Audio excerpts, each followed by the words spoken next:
জীবনের সফলতা যদি এত সহজে এসে যেত তাহলে তো খুবই ভালো হতো। তবে নিজের জীবনের সফলতা পেতে গেলে কিন্তু আমাদের সবাইকে অনেক কষ্ট করতে হবে, কারণ কষ্ট করলেই কেষ্ট মেলে, এই কথাটা কিন্তু আমরা সবাই জানি।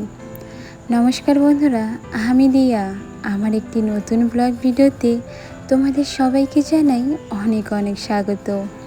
কেমন আছো সবাই কমেন্টে জানাতে একদমই ভুলো না। আজ হলো বৃহস্পতিবার, এখন কিন্তু একদম সকালবেলা, ঘড়িতে বাজে ওই প্রায় 6:30 মতন। আজকে যেন 5:50 ঘুম থেকে উঠেছিলাম। 5:30টায় ঘুম ভেঙে গিয়েছিল, তবে এত আলসি লাগছিল আর চোখ দুটো যেন খুলছিলও না। কোনো রকমে ঘুম থেকে উঠে যখনই কাজে হাত দিলাম, তারপর কিন্তু ঘুমটা পুরোপুরিভাবে চলে গিয়েছিল। আর সকালে রান্নায় কিন্তু আমাদের ভাতটা থাকবেই। আমরা যেন দিনে 3 বেলা ভাত না খেয়ে থাকতেই পারি না। বিশেষ করে তো আমি, সারাদিনে আমি যাই খাই না কেন, ভাতটা আমার চাই। এই জন্য সবার আগে ভাতটাই বসিয়ে দিলাম। আজকে যেন সয়াবিনের তরকারি রান্না করব। তো সয়াবিনটা তো একটু গরম জলে ভাপিয়ে নিতে হবে। তো ভাবলাম আলাদা করে গরম জল করে বেকার গ্যাস নষ্ট করে লাভ নেই। এ মাসে তো শুনলাম গ্যাসের দাম নাকি আরও বেড়ে গিয়েছে, 1000 টাকার উপরে হয়ে গেছে। যে হারে গ্যাসের দাম বাড়ছে, এইভাবে কিন্তু গ্যাস নষ্ট করা যাবে না। এই জন্য হাঁড়ির উপরে একটা সসপ্যান দিয়ে দিলাম, ওর মধ্যেই ঠান্ডা জল আর সোয়াবিন দিয়েছি। হাঁড়ির জলগুলো যখন গরম হবে, সাথে কিন্তু ওপরের জলটাও গরম হয়ে যাবে, আমার সোয়াবিনটাও ভাপানো হয়ে যাবে। তাহলে তো একসাথে দুটো কাজও হলো, আর আমার গ্যাসটাও বেশি নষ্ট হলো না। আর সোয়াবিন রান্না করার সময় না পেঁয়াজ দিব। আমাকে অনেকেই জিজ্ঞেস করেছো, বৃহস্পতিবারে তোমরা নিরামিষ কেন খাও না? সপ্তাহে তো একদিন নিরামিষ খাওয়া উচিত। তবে কি বলে তো, আমাদের কোন দিন নিরামিষ হবে আর কোন দিন আমিষ, সেটা আমরা নিজেরাও জানি না। ওই ধরো যে কোনো একদিন, বা বলতে পারো সপ্তাহে 2-3 দিন আমাদের এমনিতেই নিরামিষ হয়ে যায়। এখন যদি সোম মঙ্গল বুধ 3 দিন নিরামিষ খাওয়ার পর আবার যদি বৃহস্পতিবার নিরামিষ হয়, তাহলে তো খেতেই মন চাইবে না। আমাদের এখন এমন একটা হয়েছে আর কি, যখন যেমন হচ্ছে তখন তেমনই খাচ্ছি। নিরামিষ বলে আলাদা কোনো দিন বা সময় আমাদের কাছে নেই। তো চলো, অনেক কথা বলে ফেললাম। এদিকে আমার কিন্তু অনেকগুলো কাজ মোটামুটি হয়ে গেছে। আর ভাতটা যেহেতু উতলে গিয়েছিল, পাশের গ্যাসে দিয়ে দিলাম। ওদিকে ভাতটা হতে থাক, ততক্ষণ এদিকে আমি তরকারিটা বসিয়ে দিব। আমি কিন্তু তরকারির জন্য দিয়েছিলাম পেঁয়াজ কুচি, 2টো শুকনো লঙ্কা, তেজপাতা আর অল্প কালো জিরে।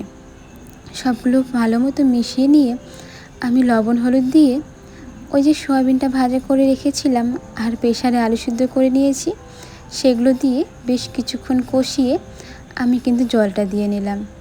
যতক্ষণে সবজিটা উতলোচ্ছে, এদিকে আমি যে সকালবেলা আটা মেখে রেখেছিলাম সেটা ডো করে নিব। আজকে সকালে জানো তো, ভেবেছি একটু চিনি পরোটা বানাবো। আমার যেন এই চিনি পরোটা খেতে ভীষণ ভালো লাগে।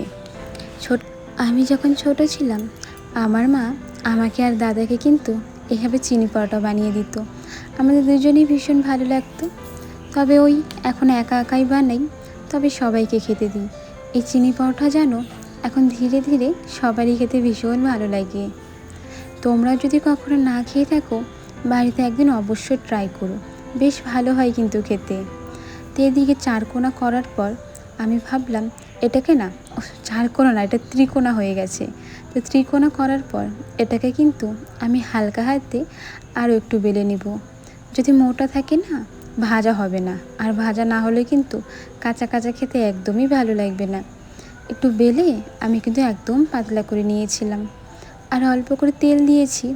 ওই যে বললাম চিনি পরোটা, পরোটায় যদি একটু তেল না দিই তাহলে কি খেতে ভালো লাগে? আজকে সকালে কিন্তু আমি একটু দুধ চা খাচ্ছি। পরোটা দিয়ে লাল চা আমার একদম ভালো লাগে না, দুধ চা খেতে বেশ ভালো লাগে। তো দুধ চা দিয়ে সকালের খাওয়া দাওয়াটা কমপ্লিট করে এখন করব ঘরের কাজ। ওই যে সবার প্রথমে আমার কাজ হলো বিছানা গোছানো। অনেকক্ষণ আগেই কিন্তু সবাই কাজে চলে গিয়েছে, তবে বিছানাটা গোছাতে অনেকটাই দেরি হয়ে গেল। রান্নাঘরে যে রান্না করেছিলাম, অনেকগুলো তো বাসন জমা হয়ে গিয়েছিল, সেগুলো ধুয়ে নিয়েই তারপরেই আমি রান্নাঘরে এলাম। আর সবাই তো আমরা জানি, যারা গৃহিণী, ঘরে কত বাসন হয়, সে বাসন ধুতেও কিন্তু অনেকটা সময়ের প্রয়োজন। আমি সবসময় চেষ্টা করি সকালে রান্নাঘরের কাজগুলো আগে শেষ করার। রান্নাঘরের কাজগুলো রেখে না আমার বড় ঘরে আসতেই মন চায় না। চলো বন্ধুরা, আমি না তোমাদের মিষ্টি মিষ্টি কিছু কমেন্ট পড়িনি, যেই কমেন্টগুলো তোমরা আমার আগের ভিডিওতে করেছিলে। টিনা শর্মার লাইফস্টাইল থেকে বলেছ, দিদি ভাই খুব সুন্দর হয়েছে ভিডিওটা। ধন্যবাদ দিদি ভাই, এভাবেই পাশে থেকো আর ভালোবাসা দিয়ে যেও। রোজা লাইভ থেকে বলেছ, দিদি ভাই 3 নাম্বার লাইক দিয়ে তোমার ভিডিও দেখা শুরু করলাম। ভিডিওটা সবসময় আমার অনেক ভালো লাগে। অনেক অনেক ধন্যবাদ দিদি ভাই, এভাবেই ভালোবাসা দিয়ে যেও। কুকিং ভিলেজ থেকে বলেছ, খুব সুন্দর ভিডিও। ধন্যবাদ দিদি ভাই। SM সিম্পল হাউসওয়াইফ থেকে বলেছ, খুব সুন্দর। অনেক অনেক ধন্যবাদ দিদি ভাই, আর তোমার জন্য অনেক ভালোবাসা রইল। নাফিসা বলেছ, অনেক সুন্দর হয়েছে ভিডিওটা আপু, আর তোমার কথাগুলো আমার অনেক ভালো লাগে। তুমি অনেক সুন্দর কাপড় গোছাতে পারো। ধন্যবাদ নাফিসা।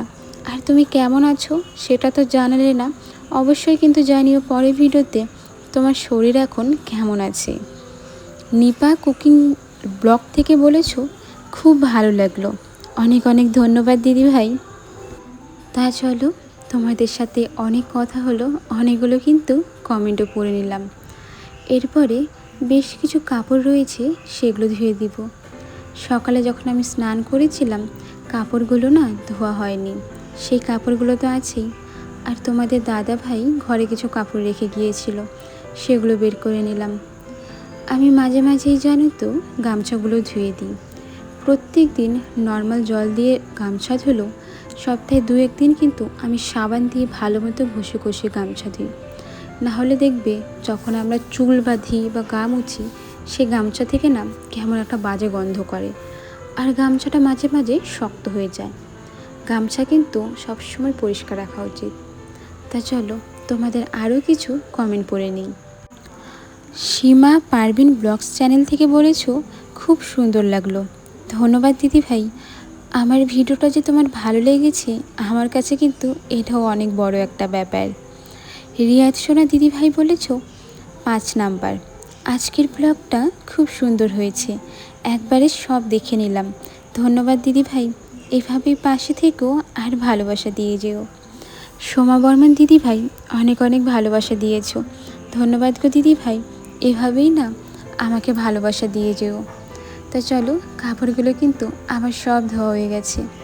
আর আজকে সকাল থেকেই কিন্তু শিলিগুড়িতে বেশ ভালোই রৌদ্র দিয়েছে। কালকে রাত্রেবেলা যেন অনেক বৃষ্টি হয়েছিল। ঘড়িতে তখন বাজে ওই প্রায় 9:30 কি 10টা, মুষলধারে বৃষ্টি শুরু হয়ে গিয়েছিল। আধা ঘন্টার মতন বৃষ্টি হতে না হতেই বাইরে এসে দেখি 1 হাঁটু জল হয়ে গেছে। ওই যে বললাম, এখন আর বেশি বৃষ্টির প্রয়োজন হয় না। উঠোনে বা আশেপাশে ড্রেনে সব জায়গায় তো এমনিতেই জল ভর্তি রয়েছে। অল্প একটু বৃষ্টি হলে এখন উঠোনে জল চলে আসছে। রান্নাঘরেও যেন অনেক জল হয়ে গিয়েছিল। সকালে তো বেশি একটা সময় ছিল না, সেই জন্য রান্নাঘরটা ভালো মতো জল দিয়ে ধুয়ে পরিষ্কার করতে পারিনি। তো আমি অনেকক্ষণ ধরে বসে বসে ভাবছিলাম, এখন আমি কি করব।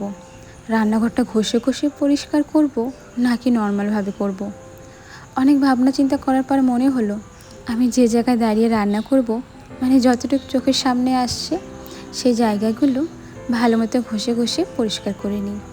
আর বাকি যেগুলো অনেক দূরে দূরে, সেগুলো নর্মালভাবে একটু জল দিয়ে পরিষ্কার করি। কারণ ওই ড্রেনের নোংরা জলে না রান্না করতে একদমই মন চায় না। তবে কী আর করার, এই কষ্টগুলো তো এখন সহ্য করতেই হবে। আমাদের রান্নাঘরের তুলনায় যেহেতু উঠোনটা একটু উঁচু, সেই জন্য রান্নাঘরের জলগুলো আমি যখন বাইরে বের করলাম না, সব জল উঠোনে এসে দাঁড়িয়ে রয়েছে। তো ওভাবে থাকলে তো যে কোনো সময় পা স্লিপ কেটে পড়ে যেতে পারি। উঠোন তো এমনিতেই পুরো পিছলা হয়ে আছে এখন, সেই জন্য জলগুলো বাড়ির পেছনের দিকে ঝাড়ু দিয়ে দিয়ে দিলাম। আজকে আবার মানি প্ল্যান্ট গাছের জলগুলো পাল্টে নিচ্ছি। আজকে যেন সকাল থেকেই না অনেক কাজ ছিল, তবে কাজগুলো যেন শেষই হচ্ছিল না, একটার পর একটা কাজ করেই যাচ্ছিলাম। এই যে মানি প্ল্যান্ট গাছটা দেখতে পারছো, আমার কাছে কিন্তু একটাই ছিল।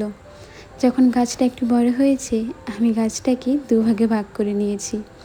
তারপর এখন দেখো ধীরে ধীরে কিন্তু গাছগুলো বড় হচ্ছে। আমি ভেবেছি যে প্রায় 1 মাসের মতন আমি এই গাছগুলোকে জলের মধ্যে বড় করার চেষ্টা করব।